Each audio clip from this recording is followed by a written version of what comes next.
Blessings. Welcome to Conversing with Conita Sunday Night Live.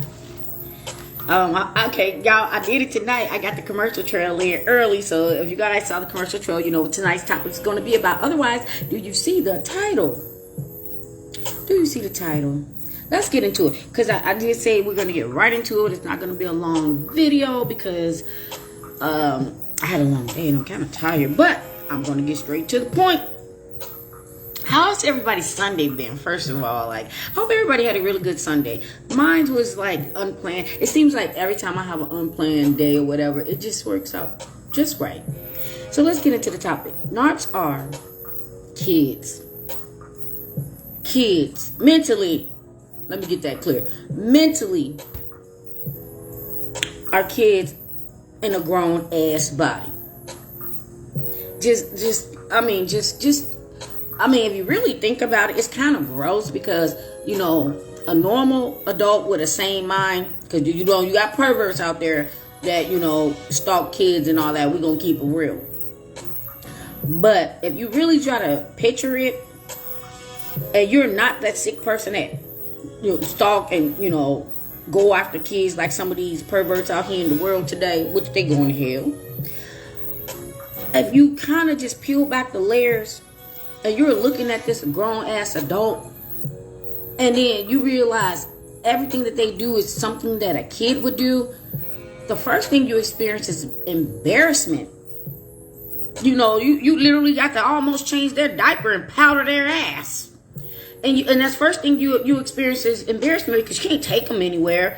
Can you imagine, going somewhere with this unintelligent, uneducated, irresponsible, childish ass person that you're going around like-minded adults, people, a profession, you're going to a special event or something, and then you take this clown with you, and they can't even hold an intelligent conversation. They're trying to make jokes or whatever, and people are not thinking it's funny, and you're just trying to play it off because you got to wear your mask, playing it off trying to pick up the slack so people won't judge the narc in you because they make an impression on you. Just like your own kids. When your own kids are out in public or whatever and they're misbehaving or they're at school and the principal have to call and say they're suspended, that is a reflection of you.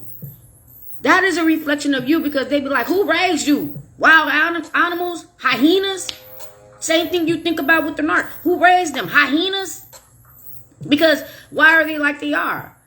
A nurturing mother, a nurturing father, nurturing parents, grandparents, because you don't, auntie, uncle, it doesn't matter because you don't know who, some people have been raised by other than their parents. It could be something that parents passed away or whatever, adoption, it doesn't matter. People that care and they love their kids, they're going to give them the love and everything they need, but they also going to give them discipline. Now, you got those parents that make the narcs because they're doing too much, spoil the narcs, so the narc grow up thinking everybody's supposed to accommodate them. That's how narcs are developed. And then lack of love and lack of attention, that's another way that, I'm trying not to do these commercials, that narcs are developed, or, I don't know, I kind of think it's hereditary because I have known narcs that have family members as close as their mother and their father or brother or sister. They cuckoo as hell. They cuckoo for Cocoa Puffs. And then the narc was able to hold it down a little bit more than the brothers and the sisters. But that thing was crazy as hell too. It was just very covert. So, it is what it is. But they are grown-ass kids in an adult body. Okay? And what they do is they want to be an adult and do adult things. You wouldn't allow your kid to go out there and do things that narcs do, okay? Because, you gotta be a certain age, and if you believe in the Bible, you have to be married before you start going into intercourse and all that. But narcs want to go out there and do all the grown folks things and turn up this and turn up that. But then when the heat come down on their ass, they want to run back to being a kid like it's not their responsibility. It's somebody else's responsibility. It's your responsibility. It's somebody else's fault. Somebody else have to take the blame and correct whatever their behavior was when they did what they did. Because that's what kids do. Because when you're a kid, your parent literally is responsible for you. I'm going to break this down because it is. And I thank God that, like, I may not been a perfect mother, but I never ever had a teacher ever complain about my kids. When they were in school, I never had, excuse me, I never had a teacher complaining about my kids. Even when company came over, I never had company complain about my kids. Some people actually was like, I didn't even know you had kids. They so quiet, you know. And it wasn't like I was a strict mother, like, oh, your room, be quiet. They just found things that entertained themselves, and unless they wanted me, they would just go do what they were doing, or, you know, color, or watch a movie, or play a game, or if it was something that we were doing as a family, they would just be kids, you know. And I didn't have to, like, babysitters never had a problem with my kids. They just, like, they were well behaved. But not all parents are the same. I'm not going to say I'm the mother of the century or the mother of lifetime or whatever. I'm just saying that's how my kids were. But let's get into it. So, like I said, they don't want to own the responsibility as an adult. They can sit there and not pay a damn bill. Okay, Narcs always figure and think that their excuse or what they say is solid. It's gold. Like, they cannot pay a bill, and they think that, oh, when the bill people come, I'll just tell them da da da da da, and they just keep buying time, and then when the damn lights cut off, they want to rage and stuff like, I told them I was gonna pay the bill, but they just cut off the damn lights and blah blah blah. And then you're thinking like, oh, well, they were supposed to give you some time, not knowing that they like 90 days behind. How much time did they thought these people were gonna give them? That's what a kid would do. A kid don't want to own up to their responsibilities. They wanted the electricity, okay? They wanted the electricity. They needed the electricity. But they feel like they're not responsible for it, and you gotta honor and respect their excuse and let them, you know, get to it when they get to it. Okay? That's what they do. That's what they do. Let's get into it. We're not done. I told you I'm not gonna keep you guys that long. I'm gonna stay on my notes. But they don't want to deal with the consequences of anything that they have to deal with. They really don't. Let's see. Yeah. So they actually, okay, so back to what kids. Let's say, you know, a kid misbehaved at school and the parent has to come up or whatever, and the parent has to deal with the kid and, you know, deal with the solution so that the kid is not in any trouble, or, you know, be expelled or whatever, kicked out of school, whatever, the parent can't go to work or whatever. And that's the kid literally dumping all the responsibility on the parent for their actions. You know, it is what it is. You know, kids do that. Kids will make their parents a fall guy. Kids will really make their parents a fall guy for their shenanigans. I actually had some kids that they didn't even care about the discipline. They actually did not care about the discipline because they knew that their parent wasn't going to do anything. I was like, so, you know, if you go in there in the office, you're going to get rolled up. And they're just like, whatever. You got some kids like that because they know their parent is not going to do anything. That's the same thing when you are with the narc. When somebody's coming to you telling you the narc is behaving badly, or you even know, or you find out, or you catch the narc behaving badly, the narc does that because they know you're not going to do anything. They know you're not going to go anywhere. You're not going to say anything. You're just going to deal with it. And that's how some parents can control their kids. But you're not with a kid. You're with a grown-ass person. You are with a grown-ass person that want you to be their parent, but also do grown-up ass things with you. How sick is that? Because that's how their brain connects. That's how their brain connects that. Oh, I want you to be my mommy and powder my ass, but I also want to do grown things with you. How sick is that? Females too. Oh, I want you to protect me, you know, like my daddy, and I want you to take care of me like my daddy and buy me things like my daddy, but want to do grown up things with you. You have to really think, like really think about that. Put that in your brain and dissect that. You really have to think about that. Like, damn, you think I'm your wife, I'm your husband, and you think I'm your parent? Or you think you're my child? That's sick. But you want to do grown up things with me. You want to do grown up things with your child. You want to do grown up things with your parent. Well, some narcs do. It is what it is. I ain't making it up. There's nothing you can't put past a narc or who they will do. It doesn't even gross. Let me get up off it because I still got some chili I want to eat now. I want to barf. Okay. So let's get to the next page because I said I'm not gonna be long. I know what y'all thinking though. Let me tell y'all what y'all thinking about. How can a narc? This stuff right here. Oh, come on now. Now check this out.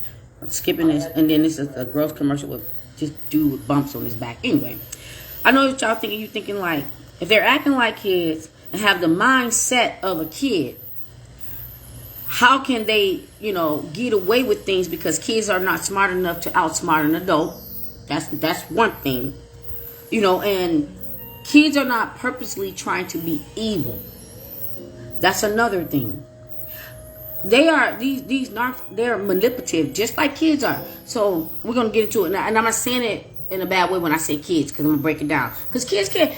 At the end of the day, y'all don't have to believe me. Kids can be manipulative. If you got kids, imagine the days when your kid was. I'm sorry. Think back when your kid was acting a whole fool. Think back when your kid was just little and wanted your attention and fell out, act fool, or you took them to the grocery store somewhere and you telling them no, they can't have something, and they turned up in public embarrassed too. You know what I mean? That's what I'm talking about. That's what I'm talking about. So, what am I? Oh, yo. So I'm gonna leave that because I probably forget. How do kids become narcs? Same thing I just said earlier. Parents that spoil them, thinking that anything that they want, they can have. Or parents that's neglecting them where they feel like they have to trick everybody to get whatever they want. That's how we done there. But as a school teacher, I teach 2nd and 3rd grade. And this is the reason why I can come in on this video a little bit different, because although my kids are not little kids, I deal with little kids, and I have 25 little kids. And believe me, I am not their mother, but I am their teacher. And the way my kids are, they literally will fight. Literally will fight. And I don't mean like physically fight, but fight for my attention. And I try to teach them like, okay, hold up. It's only one of me. And it's all of y'all. So I just need you to wait. Let me deal what I'm dealing with this person. And then I will get to you. Or I will get to you after that, because a couple of kids may be ahead of them. And they have to learn that. Like, they'll interrupt something that I'm doing with one kid and be like, Miss Conita, blah, blah, blah. And I'll be like, don't you see me talking? That is very, very rude. You need to wait your turn. Apologize to her. Apologize to him, because you just interrupt us, and I will get back to you. Because that's what I do. I'm letting them know that what they're doing is not okay. It's not okay. So they get to learn that, and then they grow up with that. Like, okay, I remember, when I was a kid, certain things are not okay, and then they take that into their adult life. But not a narc. Not a narc. It's like they don't understand what you're saying. And if they do understand what you're saying, they don't give a damn. They don't give a damn at all. So let's get into it. We're down here. So, because I'm a mother, I'm a teacher, I'm gonna address this the way I know how. I remember when my kids was a baby, and this could be anywhere from 6, because I think around about 6 months, they know what they doing. I'm telling y'all, they know what they doing. I breastfed my daughter, and I think she was between 6 and 8 months. I'm gonna say 8 months, and she had some teeth. She had some teeth coming in, and I was breastfeeding her, and she would think it was so funny to just chomp down on the breast, and I'm like, ouch. And I was like, oh, you think it's funny because she would laugh and whatever. I was like, oh, you think it's funny? You off the breast. You done. So I pumped, and she was done. Okay? But she knew what she was doing, and she thought it was funny until I stopped it. And then it would be times when she was like about a year or two, where she would just be crying and want my attention and throw things down and fall out. Both of them actually did that. And they do that because they know that if they cry or whatever, mommy's going to come. So we're back to the 6-month-old. Let's say the 6-month-old is in their high chair, and they throw their bottle down, or they slap their food off the high chair, and they start to cry.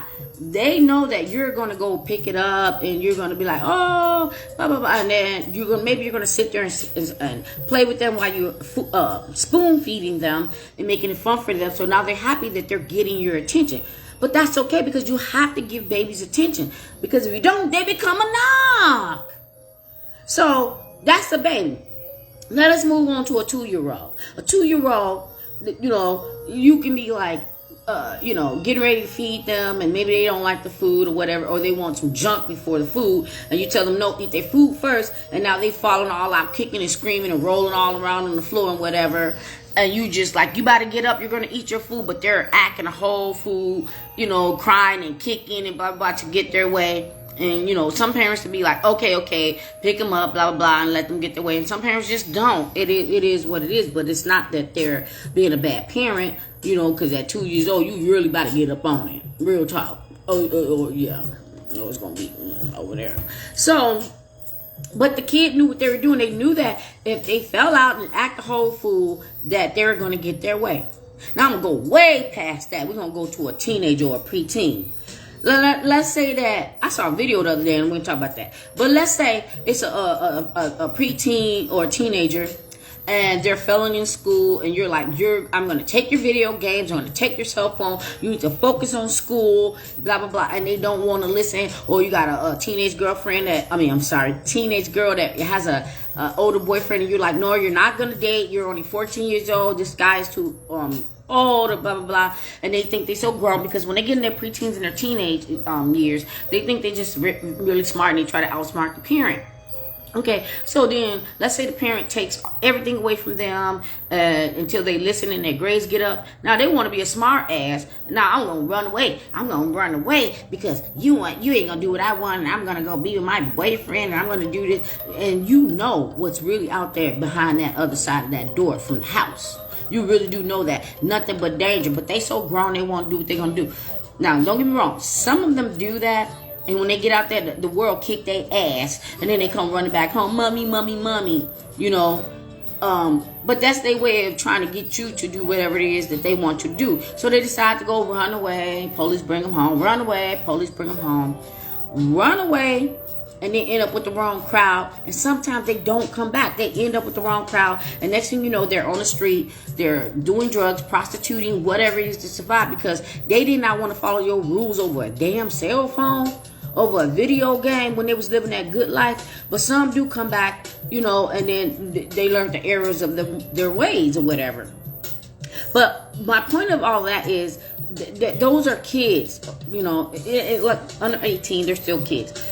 And they're just trying to test what they can get away with.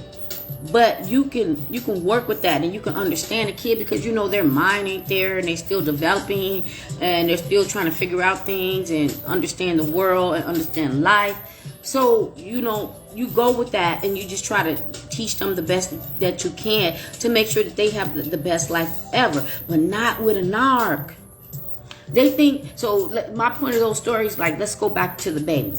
A narc can go out there and cheat on you and act a whole fool, and then you find out, and they'll start to cry. Let's go back to the baby in the high chair. They start to cry, and you're just like, well, what was the reason you doing that? And the narc can be like, well, you didn't make my dinner that day, and when you did make it, it was nasty, so I threw it on the floor.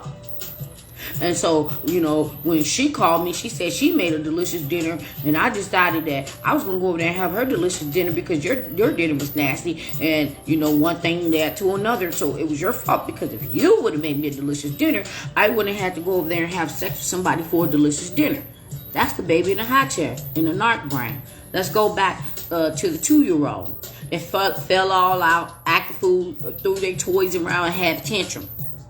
Here's that pitiful ass immature narc going around tearing up every damn thing in the house, breaking every damn thing, acting a whole fool, trying to intimidate you, make you scared, to persuade you to doing whatever it is that they want you to do, because they figure like, oh, if I act a whole fool and I tear up your shit, or I kick things down, ooh, that cuss, forgive me, Lord, and I kick things down, whatever, I'm going to get my way, and and you're just like, what the hell is this? Because you're living in a house or an apartment or whatever, and everything is tore the hell up because they ain't got nothing else to tear up. Holes in the walls, all this. You ain't gonna get your security deposit back or anything. And if it is your home, the value is gone because they're tearing up every damn thing because they want to have a 2-year-old tantrum because they cannot have their way. Moving on to the preteen or the teenager that you took their cell phone or their video game or whatever because, you know, they're not listening, they're getting in trouble, they're failing in school. Same thing with the narc. Because their kids is hell. I mean, their kids as well. I'm sorry. Their kids as well. Take a narc phone and watch what happens. Take those weak ass narcs that sit there and play video games. You're a grown ass man. You see your ass up there playing video games. Go get your ass a job. Why don't you get a job making video games? That way, we'll at least know that what you know can bring in profit. So, you decided you're paying a phone bill and they living in your house and you bought them the video game or the Xbox or whatever. And now you take it away because they're doing too much. So, now they decided they're going to ghost you. That's running away. I'm going to run away. I'm not running away. I'm going to run away. I'm going to pick my... I go pack my shit up in a little scarf and fold it up and put it on a stick like in a cartoon and throw it on my shoulder like, I'll show you. I'll show you. And they go run away and they go find somebody else that they figure like, oh, I can do all the things I want to do with this person. And maybe they can because maybe that's a weak ass person. But then some of them just run into another narc or they run into someone that has boundaries the same as you. They be like, hell no, you're not about to bring your tired ass up in here running up my light bill. Playing the video game, eating all my food, tearing up my shit that I paid for, and you ain't contribute nothing, and I'm supposed to sit here and deal with this like I owe you something, and like I was the reason that you are like you are. Go to your mammy. Go to your mammy. Woo! God did something to me today. Hey, King. You know I just love you. I just love y'all thinking about you. I was just thinking about you, but I love me some you. Cranked up soldier, I would. You know, I be trying to keep you on the low because I don't want nobody hating on you. But hey, babe, I'm almost done with this video. We'll chop it up. Okay, so where was I? So, okay. So they end up with someone else that I hate these damn commercials. That just let them get away with that. But when you got boundaries or whatever, they ain't gonna stick around. They're gonna be that runaway team. They ain't gonna stick around. Nothing. And this one right now, a little bit off the topic, like, you know, when you get with the things, excuse me, when you get with the things, listen to what they say.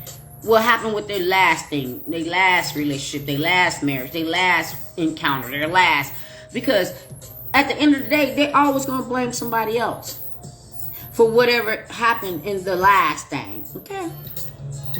But narcs are big ass kids in a grown ass body that want to do grown folks things. Oh, but the one grown folk thing, let go. Whoa, let go. The one thing they don't want to do that a grown up should do is work. Is bring in some income. Now, don't get me wrong for the ones that do work, because you got some smart ass narcs. They good with making money because they always gonna cutthroat that. They get to the top because they did some dirt. You know what I mean? They stepped on somebody's toes or stole somebody or did something. But narcs that's like got money or CEO to a company, they're not doing that because they want to be successful. They're doing that because they need control. They're like, oh, I got all these people working for me. I can control them. And so if they don't have no supply at all, they at least have that. They can go in there and take it out on all their employees and treat all of them like ish or whatever. And the only reason why that they are CEO, because they know they have to have somebody to control. These people be working for them all hard and stuff, thinking that, you know, they're building their future, working for this company, and the only thing they're doing is giving the narc supply until they figure out that, oh, I'm working for a narc. They'll stick around. But narcs are grown ass kids in a grown ass body with a kid mentality. They are so, kids, y'all. And then when you get out and you discover, like, damn, I was just dating a damn kid, you kind of want to throw up a little. Yeah, you do. Especially if you know you're not that pervert. It's like the outside don't even matter. It's what's in the inside. It's what's in the inside. I think we covered everything. Oh, but yeah, we did. We kind of covered everything. But I'm going to end it with this one. So, with Narcs being a kid in a grown-ass body, you know, kids they like toys. And once they get tired of playing with a toy, they go try to find another toy to play with. They could break the toy, and they want to keep playing with the toy, but the toy is just broken. You can't put it back together. That broken toy is you. And then they go find another toy, and that toy ain't as fun as the toy that they broke. But they got to keep playing with that toy, so they'll keep going around trying to find another toy, a better toy, or better this, or better that. And they can never do that. They can never do that. I don't really like to pre-title certain videos, because sometimes I will have something that's more on my spirit, and sometimes that I would like to do something that's like really on my brain, because I'm going to flow that easier. But I do want to do a topic, because I don't want to say that I'm going to do the topic on Tuesday, because you know I do Saturday, Sundays, Tuesday, Thursdays. I don't want to say that I'm going to do this topic on Tuesday, but I do want to do a topic on narcs and their deathbed, because I had this conversation with someone, and it blew my mind how if a narc was on their deathbed and they had a chance to right any wrong, what would they do? It has nothing to do with a kid right now, because kids have their whole life ahead of them. Narcs are doomed. We did the video the other day, and they know where they're going to be. They're never going to change. Do not waste your time. Move around. They do not belong in your life. Go to the Most High. Go to the Most High. Let God guide you. Let God guide you. Because I never knew where my life was going to be until I got where I'm at right now. And I thank God for the good, the bad, the ugly. The narc, the ugly. Because what do not kill you only makes you stronger. And with that being said, tomorrow's Monday. I got to go deal with my sweet little age, all 25 of them. I got to go deal with my babies. I mean, today was supposed to be my off day. I didn't really take it off, but I had a great day. I hope you guys had a great day. Thank you guys for tuning in with Conversing with Conita, and I'll see y'all on the next live Tuesday. I'm trying to do what I'm gonna try to work on that narc deathbed, but you never know. Wherever God leads me, what the Holy Spirit wants me to speak about, I'm going to speak about. Right now, real quick, the Holy Spirit wants me to say this. I don't know. I think I said it the other day. I don't know who this relates to, but whomever this relates to, your narc is sick right now. And I think I did say this. Your narc is sick right now. And I don't mean like mentally sick, because they're still mentally sick. But I mean physically sick. Your narc is sick right now. They are really, really sick. I won't say it's their deathbed, but they are really, really sick. And the person that they are with is not you.